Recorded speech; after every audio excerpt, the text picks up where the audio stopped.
Hello everyone, আসসালামু আলাইকুম। Welcome back to my channel. আশা করি আল্লাহর রহমতে সবাই অনেক ভালো আছেন। আর আজও আমি আপনাদের সাথে ছোট্ট একটি ব্লগ শেয়ার করব। তো সবাইকে অগ্রিম ঈদের শুভেচ্ছা।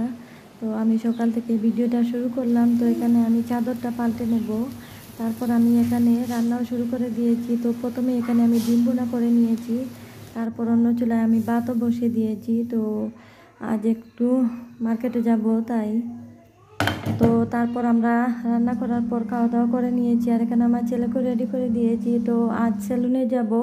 আমার ছেলেকে প্রথমে চুল কেটে নেব, তারপর কিছু কেনাকাটা করব। তো এখানে আমি রেডি হয়ে গিয়েছি আর আমার ছেলেকেও রেডি করে নিয়েছি। তো এই তো বের হয়ে গিয়েছি, এই সেলুনে চলে আসলাম। তো তারপর আমি সিদ্দিক প্লাজায় চলে যাব। তো আজ আমার ছেলের জন্য আর আমার ভাইদের জন্য টি শার্ট কিনবো, তাই এসেছি।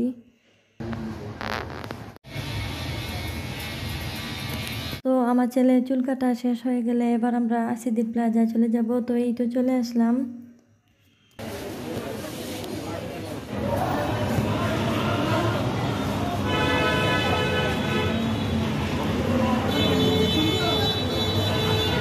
এখানে টি শার্ট দেখছিলাম, তো আমার হাজব্যান্ডের জন্য দেখছিলাম, তবে আমাদের ড্রেসের কালারটা মিলছিল না, তাই অন্য কালারও নিয়েছি।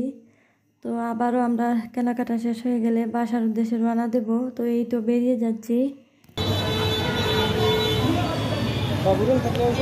আর আসার সময় আমার ছেলের জন্য এখানে বিরিয়ানি কিনে এনেছিলাম। তো ও আজ ভাত খায়নি, তাই তো এবার ওকে বিরিয়ানিটা খাইয়ে দেব।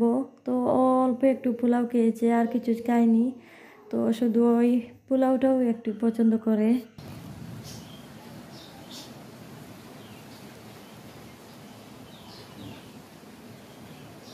তো আমার ছেলেকে খাইয়ে দিয়েছি। আর এখানে আমার জন্য একটি গেঞ্জি এনেছি, গেঞ্জি যে টপস মিলে, তো সেটা একটি এনেছি। আর আমার ড্রেসের সাথে ওড়না ছিল না, তো ওড়না আনিয়েছি। আর এখানে আমার হাজব্যান্ডের জন্য একটি কালো টি শার্ট কিনেছি। তো আমার ড্রেসের সাথে এই কালারের কোনো টি শার্ট ছিল না, তাই এটি এনেছি, কালো এনেছি। আর আমার ছেলের জন্য এই কালারটি এনেছি। তো আমার ভাইদের টি শার্টটা আমি বাসাতে পাঠিয়ে দিয়েছি। এখানে আমি আমের ব্যাগটা খুলে নিচ্ছিলাম। তো এখানে আমার চাচা আম দিয়ে পাঠিয়েছেন।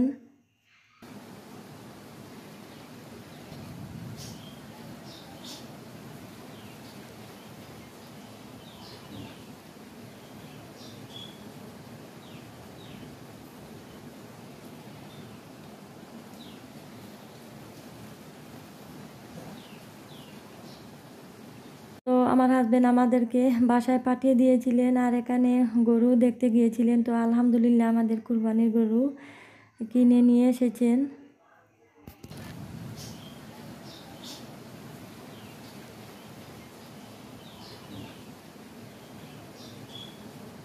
ঈদের জন্য তেমন কিছু পিঠা আমি বানাবো না। তো শুধু এখানে সাবুর বড়াটা বানিয়ে নেব আর চালের রুটিটা বানিয়ে নিয়েছি, তারপর আর কিছু বানাবো না। তো সাবুর বড়াটা আমি এভাবে ট্রেতে প্রথমে রেখে দেব। তো আইস হয়ে গেলে তারপর আমি একটি বক্সে ভরে রেখে দেব। তো র্যাপিং পেপার দিয়ে এভাবে রেখে দেব।